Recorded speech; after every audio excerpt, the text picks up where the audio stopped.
So hello friends, welcome to learn for knowledge. तो आप लोग का मैं आज से पॉलिटी का क्लास स्टार्ट करवा रहा हूँ। जो WBCS का क्लासेस चला रहा हूँ तो उसी का ही आज से मैं पॉलिटी स्टार्ट करा रहा हूँ। ये पॉलिटी का जो PDF है, देखिए यहाँ पे आप लोग को टोटल कितने पेजेस है, 49 पेजेस है। और ये जो PDF है आप लोग को मैंने ग्रुप में बहुत ही पहले दे दिया था, 1-2 महीने पहले दे दिया था। अगर आप लोगों ने ग्रुप से डाउनलोड नहीं किया है तो मैं इसको वापस रिसेंड कर दूंगा, तो वहाँ से आप लोग डाउनलोड कर लिया कीजिएगा, ठीक है। अब ये क्या है, ये वीडियो आप लोग का बहुत सारे पार्ट्स में बनेगा, क्योंकि हर एक पार्ट को अच्छी तरह से डिस्क्राइब करते चलूंगा इसको मैं। और पॉलिटी से आप लोग को टोटल कितने क्वेश्चंस आते हैं आप लोग को पता ही है। टोटल 25 मार्क्स का जो क्वेश्चन रहता है पॉलिटी या इकोनॉमिक्स में, तो उसमें पॉलिटी आप लोग का 13 मार्क्स का होता है और इकोनॉमिक्स 11 से 12 मार्क्स का होता है। इकोनॉमिक्स में आप लोग का 3 क्वेश्चन कहाँ से रहता है, करंट अफेयर से घुसाया रहता है। तो ये क्या है, आप लोग को पॉलिटी में सिर्फ बेसिक ओवरव्यू पढ़ के चलिए, और जो एकदम अच्छी तरह से एक्सप्लेनेशन समझना है वो मेंस के लिए पढ़ना पड़ेगा आप लोग को। मैं बता रहा हूँ यहाँ पे जो 49 पेजेस है, ये 49 पेजेस ही आप लोग का इनफ है ये 13 मार्क्स कवर करने का। आप लोग 13 मार्क्स भी अगर नहीं ला सकते तो 10 से 12 सिंपली आप लोग का आ जाएगा इस 49 पेजेस के अंदर। इसमें बहुत ही अच्छी तरह से आप लोग एक्सप्लेनेशन दिया हुआ है, और ये मैंने तो नहीं बनाया, आपको पता ही चल रहा है किसी बुक का PDF है। तो ये नितिन सिंघानिया सर का बुक का PDF है, और नितिन सिंघानिया सर का बुक मैंने आप लोगों को खरीदने के लिए बोला था, जो WBCS मैनुअल का है। अगर आप लोगों ने खरीदा नहीं है तो मैं इसका तो PDF आप लोग को देते ही रहता हूँ। अगर आप लोग खरीदना चाहते हो तो अमेजन का लिंक मैं आप लोग को डिस्क्रिप्शन में दे दूंगा, ठीक है। तो चलिए फ्रेंड्स, स्टार्ट करते हैं आज का क्लास, इंडियन पॉलिटी। तो सबसे पहले है आप लोग का इंडियन पॉलिटी में जो बेसिक चीजें हैं वो सब आप लोग को जान लेना पड़ेगा। उसके बाद आप लोग को क्या कराएंगे, मेकिंग ऑफ कॉन्स्टिट्यूशन पढ़ाएंगे। तो सबसे पहले है इंडियन कॉन्स्टिट्यूशन। ये एक फ्रेमवर्क है, जो भी है एक्सप्लेनेशन कुछ नहीं समझना, सिंपल भाषा में समझाऊंगा।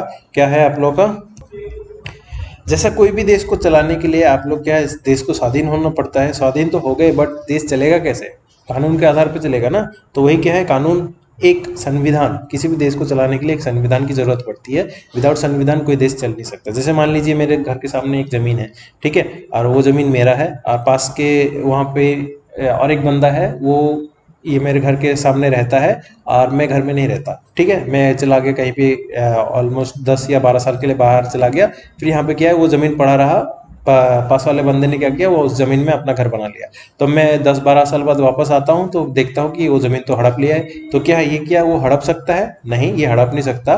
क्या है, संविधान उसको इसकी इजाजत नहीं देता। वही क्या है, कॉन्स्टिट्यूशन किस लिए है, सिर्फ कैसे कोई भी कंट्री चलेगा, किस कानून के बेसिस पे चलेगा, किस बेसिस पे चलेगा, वही चीज क्या है, कॉन्स्टिट्यूशन है, वो संविधान है, ठीक है। तो वही चीज है आप लोग का संविधान। अब संविधान क्या है, आप लोग का 2 टाइप के होते हैं, यानी कि कॉन्स्टिट्यूशन आप लोग के बेसिकली 2 टाइप के होते हैं। फर्स्ट होता है आप लोग का रिटन कॉन्स्टिट्यूशन, एक होता है आप लोग का रिटन कॉन्स्टिट्यूशन, और एक होता है आप लोग का अनरिटन कॉन्स्टिट्यूशन। रिटन कॉन्स्टिट्यूशन और अनरिटन में क्या है, कोई भी संविधान, कोई भी कॉन्स्टिट्यूशन जो अच्छी तरह से कोडिफाइड है, जैसे हम लोग का संविधान है वो अच्छी तरह से कोडिफाइड है, हर एक पार्ट में पार्ट है, इसके शेड्यूल्स है, इसके आर्टिकल्स है, ऐसे करके हर एक जगह में अच्छी तरह से एक्सप्लेन करके दिया हुआ है। बट अनरिटन कॉन्स्टिट्यूशन में कोई भी आप लोग को संविधान कोडिफाइड तरीके से नहीं गया है। मान लीजिए कुछ भी एक यहाँ पे दंगा हुआ, तो किसने दंगा हुआ उसके लिए एक आप लोग का मान लीजिए ये पास कर दिया, रूल्स एंड रेगुलेशन पास कर दिया, या कुछ भी एक पास कर दिया, तो ये क्या है, अनरिटन कॉन्स्टिट्यूशन है। तो रिटन कॉन्स्टिट्यूशन आप लोग का मैक्सिमम सब कंट्रीज का होता है, बट अनरिटन कॉन्स्टिट्यूशन जो है, जैसे ब्रिटिश है आप लोग का, ब्रिटिश का अनरिटन कॉन्स्टिट्यूशन है। देन न्यूजीलैंड है, इनका अनरिटन कॉन्स्टिट्यूशन है। उसके बाद है इसराइल है, इसका अनरिटन कॉन्स्टिट्यूशन है। इनका कॉन्स्टिट्यूशन रिटर्न नहीं है। तो ये हो गया आप लोग का रिटर्न एंड अनरिटन का माजरा। अब क्या है, ओल्डेस्ट, स्मॉलेस्ट, लार्जेस्ट, ये सब आप लोग थोड़ा सा जान के रखिए, ये सब MCQ के लिए थोड़ा सा इंपॉर्टेंट है। तो सबसे पहले है ओल्डेस्ट, अगर बोलेंगे ओल्डेस्ट कॉन्स्टिट्यूशन किसका है, वो USA का है, सबसे ओल्डेस्ट कॉन्स्टिट्यूशन है। देन नेक्स्ट है सबसे लार्जेस्ट कॉन्स्टिट्यूशन किसका है, हम लोग का इंडिया का सबसे लार्जेस्ट कॉन्स्टिट्यूशन है। और सबसे स्मॉलेस्ट कॉन्स्टिट्यूशन किसका है, सबसे स्मॉलेस्ट किसका है, मोनाको का है, ठीक है, जो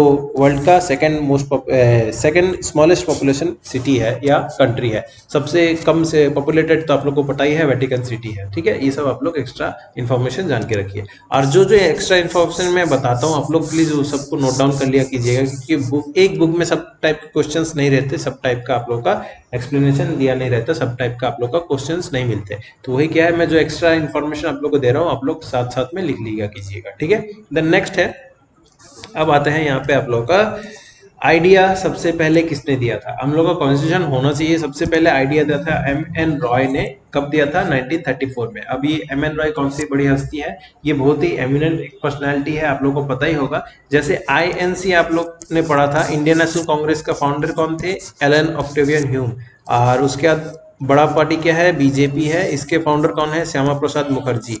और वैसे ही क्या है? CPM, communist party of India, ठीक है, सीपीआई आप लोग बोल सकते हो, सीपीआईएम बोलते हैं, communist party of India, Marxism जो बोलते हैं। तो सीपीएम का जो इंडिया में फाउंडर, इंडिया में जो फाउंड किया था, सीपीएम एक्चुअली कहाँ फाउंड हुआ था? तस्कंद पे फाउंड हुआ था, ठीक है। वो फाउंड हुआ था आप लोग का सीपीएम कब फाउंड हुआ था? 17 अक्टूबर में आप लोग का 1920 में फाउंड हुआ था, ठीक है। ये आप लोग का सीपीएम का हिस्ट्री है। हिस्ट्री में आप लोग का अगर जानना है तो और भी थोड़ा सा एक्सप्लेनेशन बता देता हूँ। सीपीएम के मेन 7 फाउंडिंग मेंबर्स थे। सीपीएम का कोई फाउंडर नहीं था, ठीक है। आप लोग ऑफिशियल साइट में आप जाइए, सीपीएम का ऑफिशियल साइट में लिखा हुआ है, सीपीएम का कोई भी पर्सनल या कोई भी एकदम पर्टिकुलर एक बंदा फाउंडर है या कुछ भी है, ऐसा नहीं है। 7 फाउंडिंग मेंबर थे। वो 7 फाउंडिंग मेंबर में जो मेन हेड थे वो कौन थे? आप लोग के एम.एन. रॉय, ठीक है। ये एम.एन. रॉय ही थे, क्या थे? ये सेक्रेटरी थे, ठीक है। और अब क्या है, ये एम.एन. रॉय ने इंडिया में फॉर्म किया था। कब किया था? 1920 में। तो ये ओरिजिनली फाउंड हुआ था ताशकंद में, बट इंडिया में ये फॉर्म हुआ था आप लोग का 26 ऑफ दिसंबर, ठीक है। 26 ऑफ दिसंबर कब फॉर्म हुआ था? ये कानपुर में 1925 में फॉर्म हुआ था। तो ये आप लोग का एक्स्ट्रा इन्फॉर्मेशन मैंने दे दिया। अब यहाँ पे नेक्स्ट है, फॉर्म तो कर दिया इन्होंने, आइडिया जस्ट दे दिया, बस तैयार होने का बात था। अब तैयार कौन करेगा? उस टाइम में जो सबसे बड़ा पार्टी था इंडिया में, तो वो कौन था? आप लोग का इंडियन नेशनल कांग्रेस था। अभी इंडियन नेशनल कांग्रेस ने क्या किया? अब ऑफिशियली इन्होंने अडॉप्ट कर लिया एक ये आइडिया कि हाँ हम लोग अपना कॉन्स्टिट्यूशन बनाएंगे। तो ये कब अडॉप्ट किया था? 1935 में। फिर ये लोग बनाने के लिए विस्तार बातचीत कर रहे थे। तब उसके बाद क्या है, एक अलग सा एक ऑफर आया, कहाँ से? ब्रिटिश गवर्नमेंट की तरफ से। ब्रिटिश गवर्नमेंट में लॉर्ड लिनलिथगो ने एक ऑफर दिया था, ठीक है। लॉर्ड लिनलिथगो ने एक ऑफर दिया था, क्या? अगस्त ऑफर दिया था 1940 में। 1940 में ऐसा क्या हुआ कि उन्होंने ये ऑफर दिया? हुआ था क्या? वर्ल्ड वॉर 2 हुआ था। वर्ल्ड वॉर 2 में अब क्या है? वर्ल्ड वार यानी कि युद्ध लड़ने के लिए तो लोग चाहिए, मारने के लिए या मरने के लिए तो लोग चाहिए ना। तो वही क्या है, अब लोग कहाँ से मिलेगा? लोग इनको मिलेगा जहाँ पे पॉपुलेशन ज्यादा है। इंडिया में भीड़ भीड़ पॉपुलेशन है, तो इंडिया में लोग लेके जाना चाहते थे ये लोग। तो इन्होंने बोला था कि ब्रिटिश लोगों ने बोला था आप लोग हमें वर्ल्ड वार 2 में हेल्प कीजिए, तो आप लोग को हम डोमिनियन स्टेटस देंगे। और क्या, हम आप लोग का जो एग्जीक्यूटिव काउंसिल है, एग्जीक्यूटिव काउंसिल में हम लोग और भी इंडियंस को इंक्लूड करेंगे, और भी इंडियंस को ऐड करेंगे, इंक्लूड करेंगे। और एक क्या बताया था? और एक चीज बताया था, हम लोग अगस्त ऑफर के तहत आप लोगों को ये अधिकार देंगे कि आप लोग अपना कॉन्स्टिट्यूशन फ्रेम करो, ठीक है। या आप लोगों का कॉन्स्टिट्यूशन फ्रेम करने के लिए हम लोग हेल्प करेंगे। तो यही चीज आप लोग का अगस्त ऑफर में दिया गया था 1940s में। तो ये चीज ऑफर तो दे दिया उन्होंने। फिर उसके बाद क्या हुआ, और भी बहुत सारे छोटे मोटे झमेले हुए थे, वो सब हम लोग यहाँ पे पढ़ेंगे मेकिंग ऑफ द कॉन्स्टिट्यूशन में। देन ऑफर देने के बाद क्या हुआ, इंडिया ने अपना एक कॉन्स्टिट्यूशन तैयार किया, उसको अडॉप्ट किया गया कब? 26 नवंबर 1949 में। और इसको एनफोर्स किया गया था, यानी कि कम इनटू ऑपरेशन ये हुआ था 26 जनवरी 1950 में। अब यहाँ पे क्वेश्चन आता है, इसमें अडॉप्ट किया गया था और इसको एनफोर्स किया गया था, इन दोनों में माजरा क्या है? वो चीज भी आपको नीचे पता चल जाएगा। तो यहाँ पे क्या है, 26 ऑफ जनवरी में किस लिए अडॉप्ट किया गया था? क्योंकि इस डेट में ही हम लोगों ने अपना सबसे पहला इंडिपेंडेंस डे सेलिब्रेट किया था, पूर्ण स्वराज का मांग किया था। ये सब आप लोग को पता है, मैंने बताया था आप लोग को इंडियन नेशनल मूवमेंट जब पढ़ाया था उसमें। और ये 26 ऑफ नवंबर 1949 में आप लोग का फ्रेमवर्क पूरा तैयार होके बैठा था, और इसमें सब लोगों ने सिग्नेचर किया था। और यही 26 ऑफ नवंबर को ही हम लोग क्या संविधान दिवस हिसाब से सेलिब्रेट करते हैं, यानी कि कॉन्स्टिट्यूशन डे ऑफ इंडिया हिसाब से सेलिब्रेट किया जाता है आज भी, ठीक है। देन नेक्स्ट है, हम लोग का कॉन्स्टिट्यूशन जब तैयार हुआ था उस टाइम में कितने आर्टिकल्स ये सब थे, ये सब देखिए। सबसे पहले जब हम लोग कॉन्स्टिट्यूशन तैयार हुआ तब 395 आर्टिकल्स थे, 22 पार्ट्स थे एंड 8 शेड्यूल्स थे।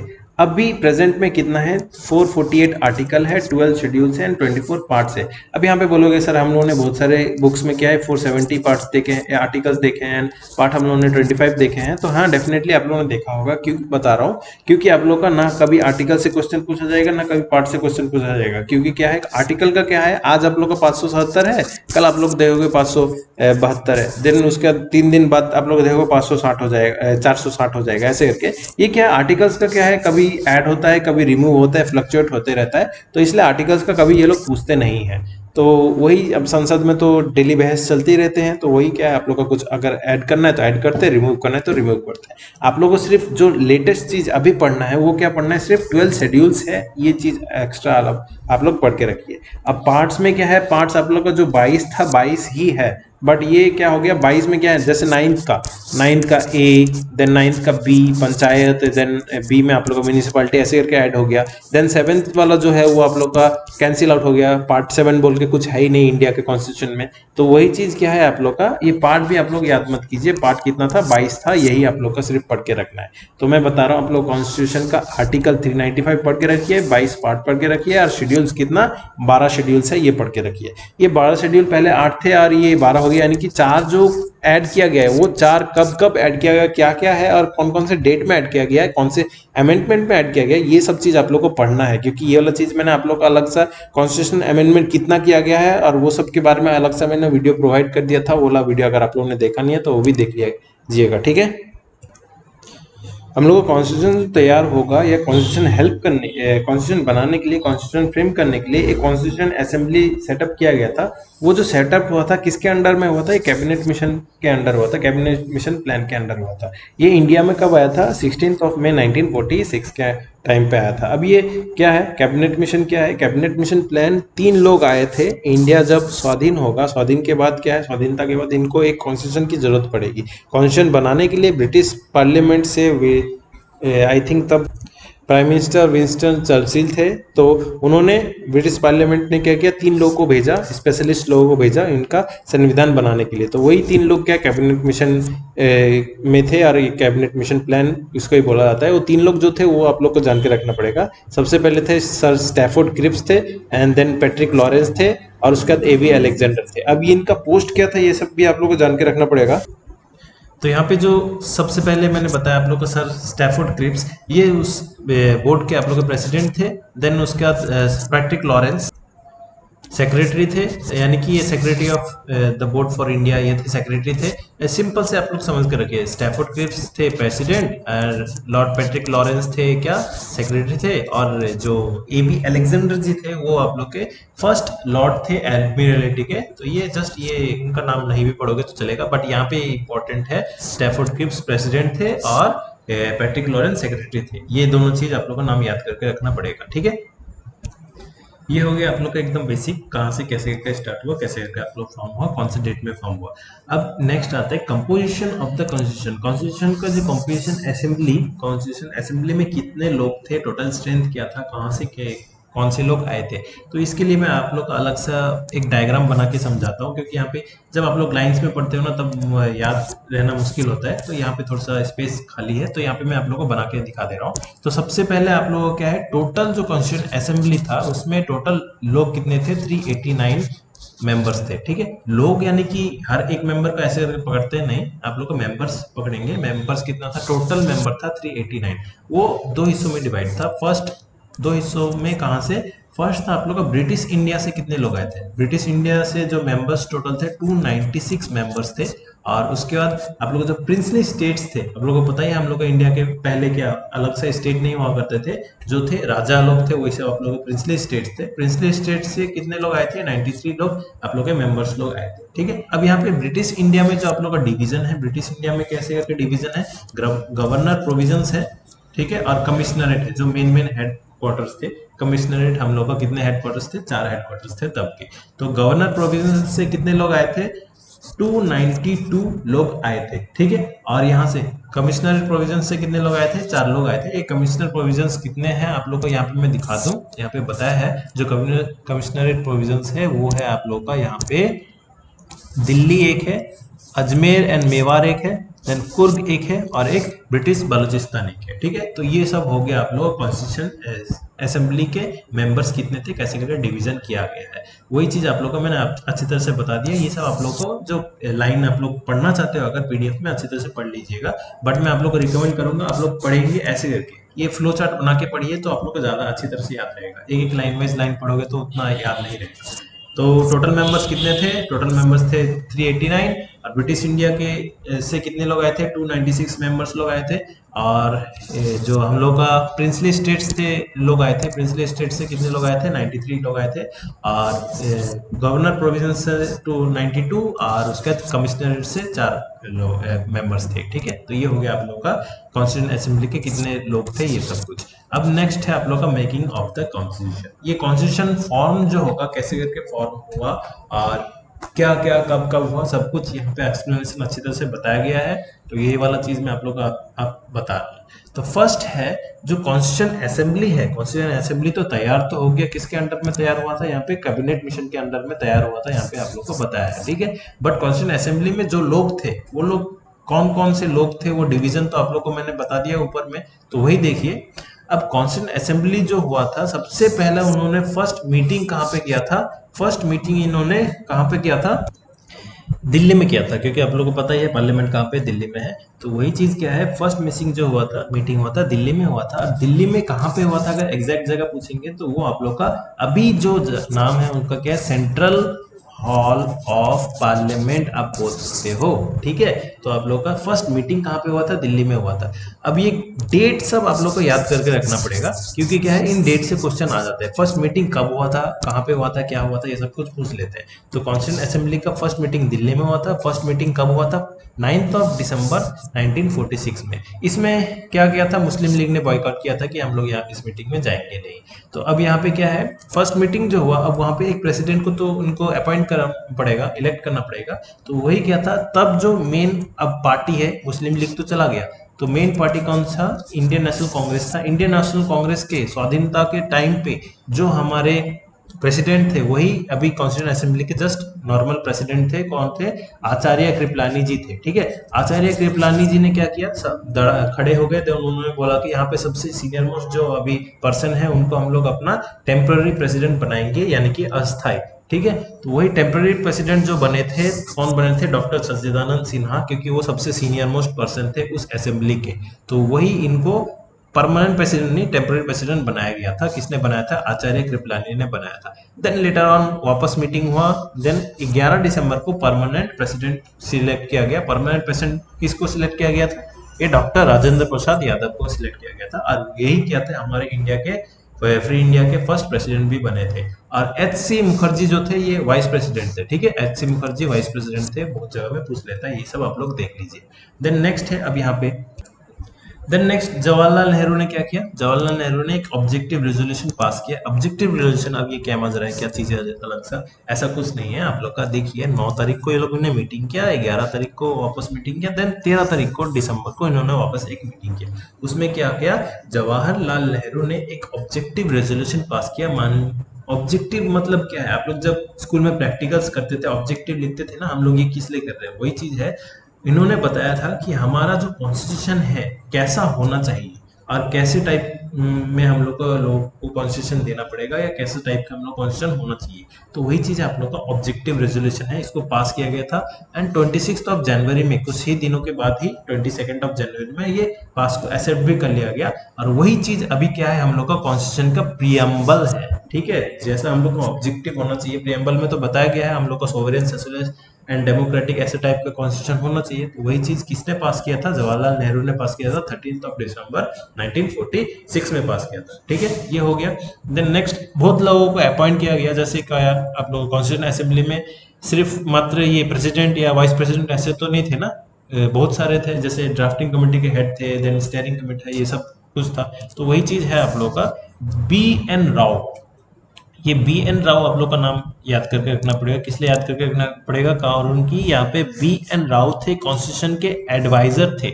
हम लोग का कॉन्स्टिट्यूशन में कैसा फॉर्म होगा, कैसे क्या तैयार करेंगे, ये कॉन्स्टिट्यूशन एडवाइजरी किसने दिया था, ये सब आप लोग का B.N. राव ने दिया था, कॉन्स्टिट्यूशन के एडवाइजर थे ये। और उसके बाद हम लोग का जो कॉन्स्टिट्यूशन तैयार हुआ था, देखिए 9 दिसंबर से स्टार्ट हुआ और एंडिंग कब हुआ, 26 नवंबर में आप लोग का एंडिंग हुआ। तो वही चीज आप लोग को देखिए, जब आप लोग इसको कैलकुलेट करोगे मैथ्स में, तो आप लोगों को कितना आएगा, टोटल टाइम लगा था 2 साल 11 महीने 17 दिन। अब यहाँ पे 18 दिन क्यों बोलते हैं, क्योंकि 17 दिन में आप लोग कंप्लीट हो गया था, 18 दिन में इन्होंने इसको पास किया था, इसलिए हम लोग इसको 18 पढ़ते हैं। तो 18 ही पढ़ा कीजिएगा, 17 पढ़ने का कोई जरूरत नहीं है। तो 2 साल 11 महीना 18 दिन होगा। अब यहाँ पे है, हम लोग जो कॉन्स्टिट्यूशन तैयार हुआ था, इसमें टोटल मीटिंग्स कितने दिन हुए थे, देन टोटल आप लोग का कितना रुपए लागत लगा था, ये सब आप लोग को थोड़ा सा जान के रखना पड़ेगा। ये बुक में देखिए सब कुछ तो मिलता नहीं है, वही चीज क्या है, मैं एक्स्ट्रा एक्स्ट्रा जो नोट आप लोग को बता रहा हूँ वो सब आप लोग प्लीज राइट डाउन कर लीजिए, और ये जो पीडीएफ है आप लोग को मिल जाएगा। तो यहाँ पे मैं खाली कर देता हूँ, यहाँ पे मैं लिख देता हूँ आपका। सबसे पहले आप लोग का जो रुपए लगे थे, कितने रुपए लगे थे, 74 लैक्स। उस टाइम पे 74 लाख टोटल रुपए लगे थे हम लोग को कॉन्स्टिट्यूशन फ्रेम करने के लिए। ये एक हुआ। टोटल कितना दिन तक चला था आप लोग का ये मीटिंग, टोटल सेशन जो हुए थे, मीटिंग्स हुए थे 11 मीटिंग्स हुए थे। टोटल कितने मीटिंग्स हुए थे, 11 मीटिंग हुए थे। टोटल कितने दिन तक चला था, 165 डेज तक चला था। ये 3-4 चीज आप लोग थोड़ा सा ध्यान से देख लीजिएगा। अब यहाँ पे क्वेश्चन आता है, जो हम लोग का मीटिंग्स होते हैं, मीटिंग्स में तो सिर्फ बहस होती है, बात होती है, ये सब होती है, बट फ्रेमवर्क किसने किया था, जो ड्राफ्टिंग कमेटी के चेयरमैन थे वो कौन थे, उन्होंने फ्रेम जो किया था कॉन्स्टिट्यूशन जो लिखेंगे ना, तो ये लिखने में कितना दिन लगा था, कॉन्स्टिट्यूशन लिखने में टोटल हम लोग का 114 दिन लगा था। ये आप लोग देख लीजिएगा। तो ये अगर आप लोग को याद नहीं करना है तो कोई जरूरत नहीं है, बट ये याद कर लीजिए कितना रुपए लगा था, 64 लाख लगे थे, 11 मीटिंग्स हुए थे, 165 डेज टोटल लगे थे। तो ये हो गया आप लोग का एक एक्स्ट्रा नोट। अब क्या है, आप लोग का कॉन्स्टिट्यूंट असेंबली जो था उसमें सिर्फ प्रेसिडेंट या वाइस प्रेसिडेंट मैंने बताया ना, वो तो नहीं थे, एडवाइजर या ड्राफ्टिंग कमेटी के चेयरमैन सिर्फ ये लोग ही तो नहीं थे। टोटल कितने आप लोग का कमिटीज थे ये आप लोग को जानना है। टोटल कमिटीज हम लोग का था कितना, 13 कमिटीज था। और 13 कमिटीज यहाँ से क्वेश्चन आ जाता है कि कौन से कमेटी के हेड कौन थे। तो यहाँ पे आप लोग का इस साइड में लिखा है कमेटी का, मेजर कमेटी का नाम, और इस साइड में लिखा है कौन हेड थे, कौन इसको हेड कर रहे थे। तो वही चीज आप लोग का 13 कमेटी यहाँ पे देख लीजिए।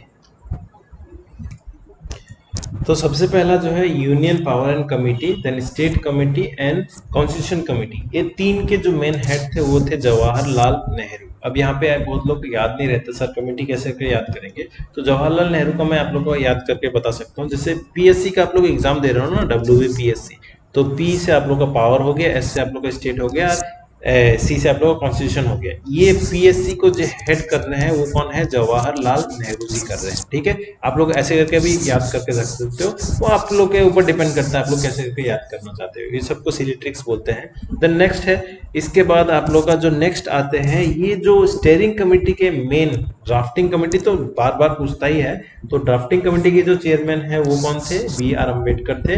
देन आप लोग का प्रोविजनल कॉन्स्टिट्यूशन कमेटी के जो थे सरदार वल्लभ भाई पटेल थे, एंड फंडामेंटल राइट्स कमेटी के सरदार वल्लभ भाई पटेल थे।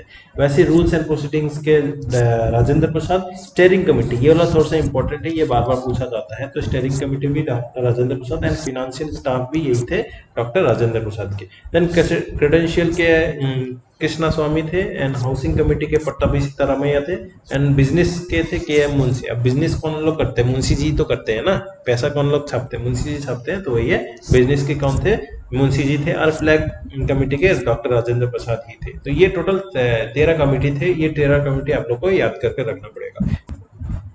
अब यहाँ पे आप लोग का ड्राफ्टिंग कमेटी के जो चेयरमैन थे वो तो आप लोग को पता चल गया कौन थे, BR अम्बेडकर जी थे, डॉक्टर BR अम्बेडकर जी इसके चेयरमैन थे।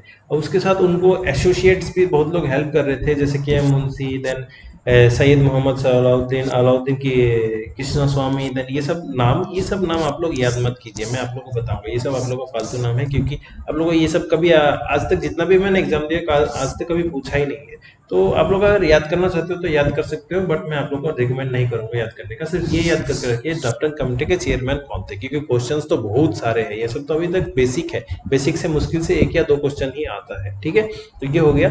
उसके बाद आप लोग देखिए यहाँ पे आप लोग का ड्राफ्टिंग कमेटी जो है उन्होंने 6 महीने से भी कम टाइम लिया था टोटल कॉन्स्टिट्यूशन को ड्राफ्ट करने के लिए, यानी कि लिखने के लिए। अब ड्राफ्ट जो हुआ था, लिखा जो गया था, मैंने आप लोग को अलग से एक वीडियो प्रोवाइड किया था, उसमें बताया था प्रियम्बल किसने लिखा था, प्रियम्बल का जो डिजाइन किया था वो किसने किया था, प्रेम ब्योर, नरेंद्र रायजादा, देन राम ब्योर, ऐसे करके बहुत सारे नाम थे। वो सब नाम आप लोग को उस वीडियो में मैंने प्रोवाइड कर दिया, वो सब आप लोग वीडियो देख लीजिएगा, प्रियम्बल वाला वीडियो देख लीजिएगा, वहाँ पे अच्छी तरह से आप लोग का नाम दिया है, किसने क्या किया था, किसने डिजाइन किया था, किसने लिखा था, ऐसे करके कब लिखा गया, कब कौन सा चीज ऐड किया गया, सब कुछ मैंने बता दिया है। तो नेक्स्ट है आप लोग का, मैंने अभी अगेन वापस बता दिया था, 26 जनवरी ही क्यों चूज किया गया, 26 नवंबर में तो ये सब कुछ हो गया था, तो 26 जनवरी क्यों चूज किया गया, क्योंकि क्या है, 2 कारण है। एक कारण है आप लोग का 26 जनवरी ने हम लोगों ने सबसे पहले अपना पूर्ण स्वराज सेलिब्रेट, यानी कि डे, फुल इंडिपेंडेंस डिक्लेयर किया गया था कब किया था? 1930 में। तो वही चीज इसलिए हम लोगों ने 26 जनवरी को अपना फर्स्ट रिपब्लिक डे हिसाब से सेलिब्रेट भी किया। और एक चीज क्या है, जो टोटल मेंबर्स थे, टोटल मेंबर्स अभी 296 हमने पकड़ा था, बट मुस्लिम लीग ने बॉयकॉट किया था, देन बहुत सारे लोगों ने बॉयकॉट किया था। यहाँ पे सबने सिग्नेचर किया, ऐसा नहीं है कि इन लोगों में से 286 लोगों ने 24 में क्या किया था? सिग्नेचर किया था। तो उसके बाद ही ये पास हुआ था। तो कॉन्स्टिट्यूशन आप लोग का अडॉप्ट किया गया था 26 नवंबर में, बट कॉन्स्टिट्यूशन जो आप लोग का एनफोर्स हुआ था वो 26 जनवरी में एनफोर्स हुआ था। ठीक है, ये चीज आप लोगों को मैंने बता दिया। तो ये सब आप लोग का जस्ट बेसिक था। अब आता है आप लोग का इंटरिम गवर्नमेंट। अब ये क्या चीज़ है? इंटरिम गवर्नमेंट का मतलब आप लोग को मैं पहले समझा दूँ, उसके बाद आप लोग समझ पाएंगे। तो इंटरिम गवर्नमेंट होता है, मान लीजिए हम लोग का कोई भी एक गवर्नमेंट है, नॉर्मली पहले था कांग्रेस का गवर्नमेंट, देन उसके बाद क्या हुआ आप लोग का बीजेपी गवर्नमेंट है। अब ये कांग्रेस से बीजेपी में पावर्स ट्रांसफर किया जाएगा, तो ये पावर्स ट्रांसफर करने के टाइम में एक छोटा सा गवर्नमेंट, हंग पार्लियामेंट, ये जो भी है सब कुछ आप लोग का होता है। तो इस गवर्नमेंट को हम लोग इंटरिम गवर्नमेंट बोलते हैं। तो वही चीज़ यहाँ पे क्या हुआ, तब जो मेन पावर में था वो कौन थे? ब्रिटिश पार्लियामेंट पावर में था। ब्रिटिश पार्लियामेंट से इंडियन के तरफ जो पावर शिफ्ट किया जाएगा, इंडिया को इंडिपेंडेंस दिया जाएगा, उसको ही शिफ्ट करने के लिए एक प्रोविजन, मतलब टेम्पररी बोल सकते हो, प्रोविजन गवर्नमेंट बनाना पड़ता था। यानी कि प्रोविजन गवर्नमेंट बनाने के लिए क्या बनाया गया था? यहाँ पे एक इंटरिम गवर्नमेंट बनाया गया था। अब क्या गया इंटरिम गवर्नमेंट में, जो इंटरिम गवर्नमेंट फॉर्म हुआ था, ये डेट आप लोग का इंपॉर्टेंट है। ये कब फॉर्म हुआ था? 2 सितंबर 1946 में फॉर्म हुआ था। यहाँ पे ब्रिटिश लोग भी इंडिया को सपोर्ट कर रहे थे पावर ट्रांसफर करने में, और इंडिया लोग भी ब्रिटिश को सपोर्ट कर रहे थे पावर ट्रांसफर करने में। फुल्ली इंडिया में पावर ट्रांसफर कैसे करके होगा।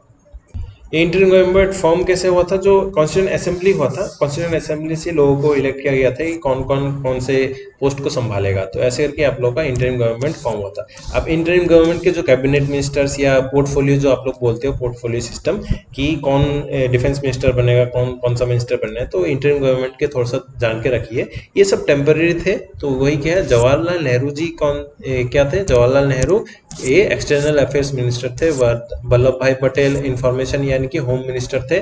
और उसके बाद doctor Rajendra Prasad agriculture and food के मिनिस्टर थे। लेटर ऑन ये जब हम लोग का इंडिया स्वाधीन हुआ तो प्रेसिडेंट बन गए। देन ऐसे करके सबके, कॉमर्स के, डिफेंस के बलदेव सिंह, ऐसे करके सब लोग ये सब थे। ठीक है, ये सब आप लोग पढ़ लीजिएगा, फालतू में टाइम वेस्ट नहीं करूंगा मैं। देन इसके बाद हम लोग का जो इंटरिम गवर्नमेंट फॉर्म हुआ था, इंटरिम गवर्नमेंट फॉर्म होने के बाद हम लोग स्वाधीन हुए थे। कब स्वाधीन हुए थे? हम लोग स्वाधीन हुए थे 1947 में। इंटरिम गवर्नमेंट फॉर्म कब हुआ था? 1946 में। हम लोग स्वाधीन होने के बाद अब इलेक्शन होगा। तो इंडिया का सबसे पहला जो इलेक्शन हुआ था वो कब हुआ था?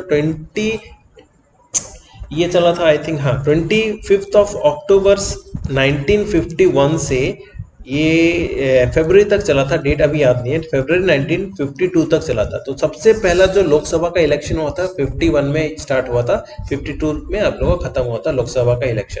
और सबसे पहला जो गवर्नमेंट फॉर्म हुआ था वो किसका था? जवाहरलाल नेहरू का, इंडियन नेशनल कांग्रेस का गवर्नमेंट फॉर्म हुआ था। तो इंटरिम गवर्नमेंट के बाद अगेन ये लोग क्या पावर में आए? Indian national Congress.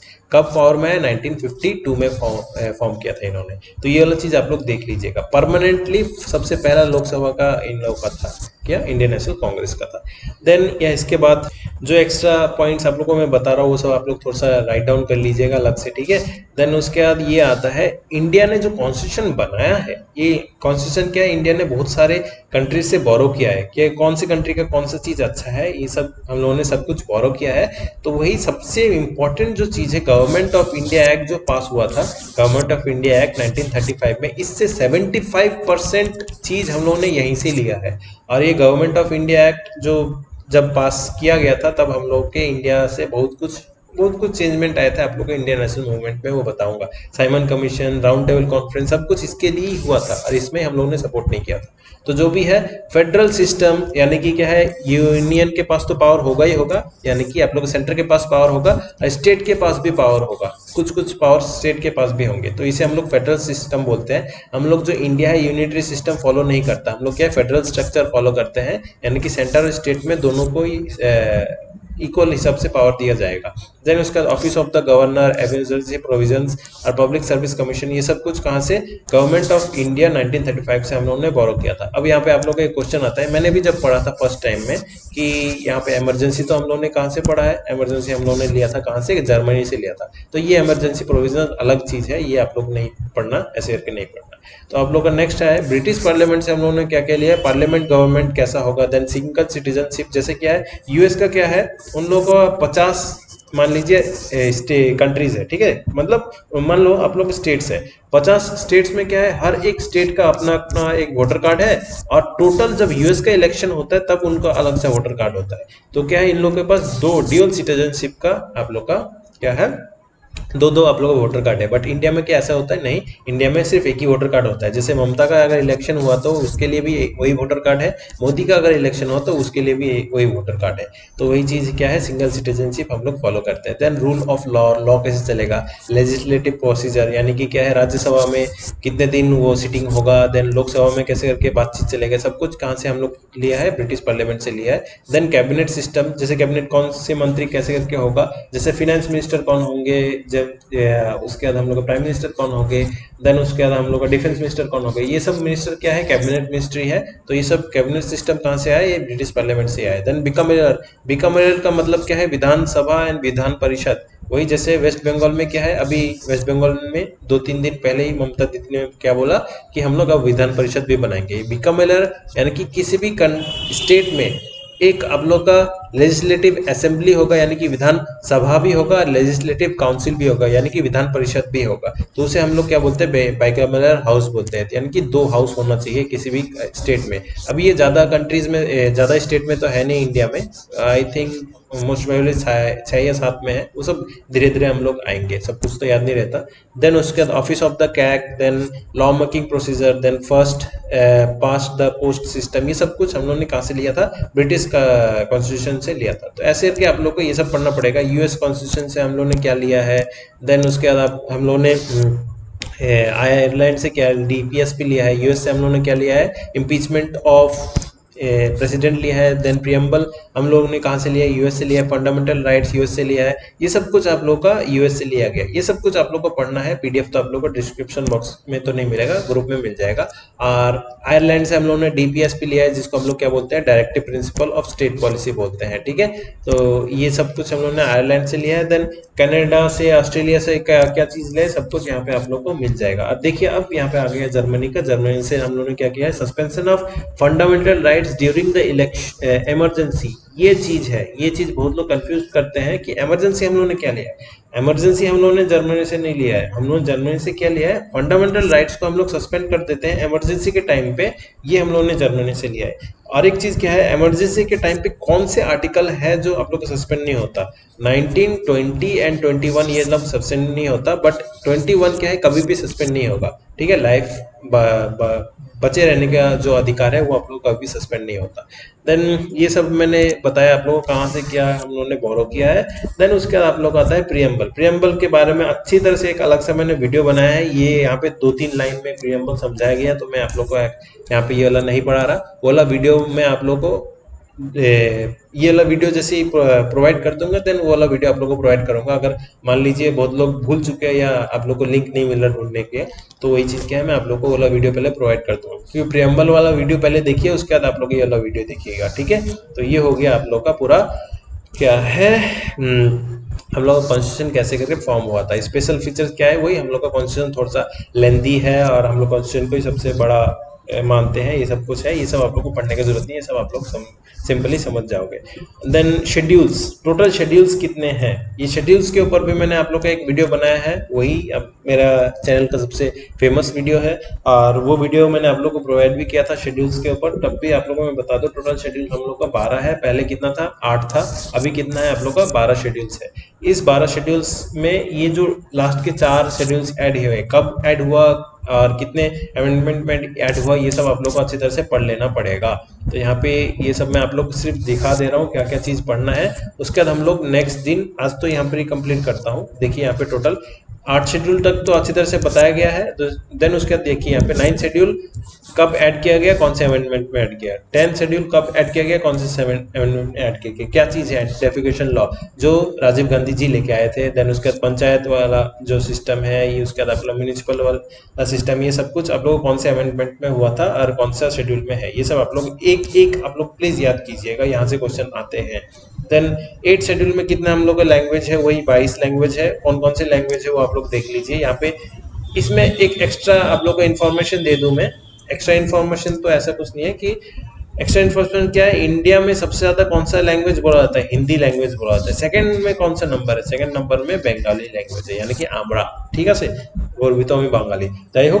तो यहाँ पे एक क्वेश्चन बनता है, तो हिंदी के हम लोग का नेशनल लैंग्वेज है? नहीं, हिंदी कोई भी लैंग्वेज नेशनल लैंग्वेज नहीं है। हिंदी जस्ट हम लोग का ऑफिशियल लैंग्वेज हिसाब से यूज किया जाता है, बट हिंदी हम लोग का नेशनल लैंग्वेज नहीं है, क्योंकि इंडिया एक बहुभाषी एंड बहुधर्मीय देश है, पता ही तो है आप लोग को। अब यहाँ पे जो 22 भाषाएं हैं वो यहाँ पे लिखा हुआ है, आप लोग को याद करना है नहीं, ये सब फालतू है, आप लोग को याद करने का जरूरत नहीं है। तो अब क्या ऑफिशियल लैंग्वेज हम लोग का हिंदी पकड़ेंगे? हाँ डेफिनेटली, आप लोग ऑफिशियल लैंग्वेज अगर बोलेंगे, आधिकारिक भाषा अगर बोलेंगे तो आप लोग हिंदी पकड़ सकते हो। लेकिन अगर हम लोग का नेशनल लैंग्वेज बोलेंगे तो हम लोग का हिंदी नेशनल लैंग्वेज नहीं है। तो no national language in India, Hindi is definitely state is official language, ठीक है, ये हो गया। अब क्या है, हर एक कॉन्स्टिट्यूशन का क्या अपना हर एक स्टेट का क्या अपना अपना लैंग्वेज होना चाहिए। अब वो सब जो लैंग्वेज है वो सब क्या यहाँ पे जो लिस्टेड है, 22 लैंग्वेजेस लिस्टेड है, देखिए मैं साफ कर दूं, यहाँ पे 22 लैंग्वेज से ही आप लोग का वो लैंग्वेज होना चाहिए, ऐसा क्या कुछ है? तो ऐसा कुछ नहीं है, ये 22 लैंग्वेजेस लिस्टेड है। बहुत सारे स्टेट्स में ऐसे लैंग्वेज बोले जाते हैं जो लिस्टेड नहीं है। जैसे देखिए ये सब लैंग्वेज तो अभी तो ऐड किया गया है ना, तो सब धीरे धीरे आप लोग को ऐड किया जाएगा। जैसे हिंदी जो है, हिंदी क्या है, कोई भी स्टेट का नेशनल लैंग्वेज या किसी हम लोग के कंट्री का नेशनल लैंग्वेज नहीं है, बट स्टेट के नेशनल लैंग्वेजेस में से है। तो हिंदी हम लोग का यहाँ पे ऐड किया गया, बट बहुत सारे स्टेट्स में ऐसे ऐसे भाषा बोले जाते हैं जो आप लोग के शेड्यूल एरिया में यानी कि शेड्यूल लैंग्वेजेस में नहीं है। जैसे यहाँ पे आप लोग को मैं दिखा दूँ, यहाँ पे क्या है आप लोग का त्रिपुरा में ये भाषा बोला जाता है, पौंडीचेरी में फ्रेंच भाषा बोला जाता है, देन आप लोग का मिजोरम में मिजो भाषा यूज किया जाता है। तो ये सब क्या है, कोई भी स्टेट अपना कुछ भी लैंग्वेज यूज कर सकता है, ऐसा ही नहीं है कि शेड्यूल लैंग्वेज से ही उसको यूज करना पड़ेगा, ये एक चीज है। और इंग्लिश क्या है, इंग्लिश हम लोग का शेड्यूल एरिया शेड्यूल लैंग्वेज में तो है भी नहीं, फिर भी आप लोग का क्या है, इंग्लिश ऑफिशियल लैंग्वेज है 3 स्टेट्स का, किसका किसका, नागालैंड का, अरुणाचल प्रदेश का एंड मेघालय का इंग्लिश ऑफिशियल लैंग्वेज है। तो आप लोग कोई भी लैंग्वेज को अपना ऑफिशियल बना सकते हो, कोई भी स्टेट अपना ऑफिशियल लैंग्वेज बना सकता है, ऐसा ही नहीं है कि 22 जो शेड्यूल लैंग्वेज है उनसे ही आप लोग को लेना पड़ेगा। तो शेड्यूल लैंग्वेज हम लोग का कितना है, टोटल 22 है, ठीक है। और इंग्लिश हम लोग का जो है किसी भी शेड्यूल लैंग्वेज या किसी भी कहीं पे हम लोग का लिस्टेड नहीं है। तो ये हो गया आप लोग का लैंग्वेज का माजरा। देन नेक्स्ट है पार्ट्स ऑफ कॉन्स्टिट्यूशन। कॉन्स्टिट्यूशन में टोटल पार्ट्स कितने हैं, टोटल 22 पार्ट्स है, ठीक है। आप लोग का देख लीजिएगा, जब आप लोग यहाँ पे पढ़ोगे, देखिए यहाँ पे टोटल पार्ट कितना है, दिख ही रहा है आप लोग का 22 है, फिर भी लोग बोलते हैं 24 या 25 बोलते हैं। क्यों बोलते हैं? क्योंकि आप लोग का क्या है, ये लोग क्या पकड़ते हैं, इसको 1 2 3 4 पकड़ते हैं, देन इसको 5 पकड़ रहे हैं, बट ये क्या है, फोर्थ का ही ए है। उसके बाद देखिए यहाँ पे 7th का भी पार्ट हम लोग का बना ही नहीं है। उसके बाद देखिए यहाँ पे आप लोग का 9th का ए हो गया, देन नीचे आप लोग का 9th का बी है। तो वही चीज क्या ऐसे है कि आप लोग अगर गिनोगे तो टोटल 25 पार्ट्स है, यहाँ पे 24 लिखा है ये गलत है, 25 पार्ट्स है। तो वही चीज आप लोग अगर पार्ट पूछेंगे तो आप लोग सिर्फ 22 को ही टिक मारिए, क्योंकि WBPSC का जो एग्जाम, WBCS का जो भी एग्जाम है वो लोग 22 को ही आंसर लेते हैं, ठीक है। तो आप लोग 22 मारा कीजिए। अब ये क्या है पार्ट, आप लोग कैसे करिए याद रखोगे, पार्ट के लिए भी एक शॉर्ट ट्रिक्स है, मैं धीरे धीरे बना रहा हूँ, तो शॉर्ट ट्रिक्स में आप लोगों को बना के अलग से प्रोवाइड कर दूंगा। तो ये हो गया आप लोग के टोटल पार्ट्स में आप लोग का फर्स्ट पार्ट में यूनियन एंड इट्स टेरिटरी है, पार्ट 2 में सिटीजनशिप है, पार्ट 3 में फंडामेंटल राइट्स है, पार्ट 4 में directive principle of state policy है। ये यूनियन टेरिटरी में कौन से नंबर पार्ट तक है, 1 से 4 तक है, देन उसके बाद सिटीजनशिप में 5 से 11 तक है, ऐसे करके आप लोग को पढ़ना पड़ेगा। फंडामेंटल राइट्स में 12 से 35 तक, ये सब जो भी है ये सब आप लोग को पढ़ना पड़ेगा। ये सब मैं आप लोग को अच्छी तरह से पढ़ाऊंगा नेक्स्ट वीडियो में। आज के वीडियो में इतना ही मैं रहने दे रहा हूँ, और कुछ ज़्यादा नहीं पढ़ा रहा। ये वीडियो में जितना मैंने पढ़ा है, जितना पार्ट्स तक मैंने पढ़ाया है, प्लीज़ आप लोग इसको अच्छी तरह से पढ़िए, क्योंकि अब मैं क्या है डेली बेसिस में वीडियोस पोस्ट करने लगूंगा। लॉकडाउन तो हो गया है, अब मैं कोई इंस्टीट्यूट में तो पढ़ा नहीं रहा, अब टाइम फ्री है मेरे पास और तबीयत भी ठीक है, दुरुस्त है। तो अब आप लोगों के सर ऑनलाइन आ चुके हैं, आप लोग रेडी हो जाइए प्रिपरेशन करने के लिए। तो यहाँ तक मैंने पढ़ा दिया, यहाँ तक आप लोग को मैं काम दे रहा हूँ। कल या परसों मैंने आप लोग का इसका MCQ बेस्ड एग्जाम लेना है, तो अच्छी तरह से आप लोग इसका प्रिपरेशन कीजिए, ठीक है। तो मैं संडे के अंदर ही आप लोग का MCQ बेस्ड एग्जाम ले लूँगा। और आज तो ये वीडियो हो गया। नेक्स्ट कल आप लोग का मैथ्स का सिंपल इंटरेस्ट में करवा दूंगा, ठीक है। डेली बेसिस में अब मैं क्लास कराऊंगा, जितना भी आज तक मैंने छुट्टी दिया है उसके लिए अपोलॉजीज। तो आज के वीडियो के लिए इतना ही फ्रेंड्स। अगर आपको मेरा एफर्ट पसंद आ रहा है तो चैनल को सब्सक्राइब कर लो। आप लोग तो पेड स्टूडेंट हो, आप लोगों को तो करना ही पड़ेगा। जो भी है रहने दो। आज के वीडियो के लिए इतना ही friends. That's all, thank you.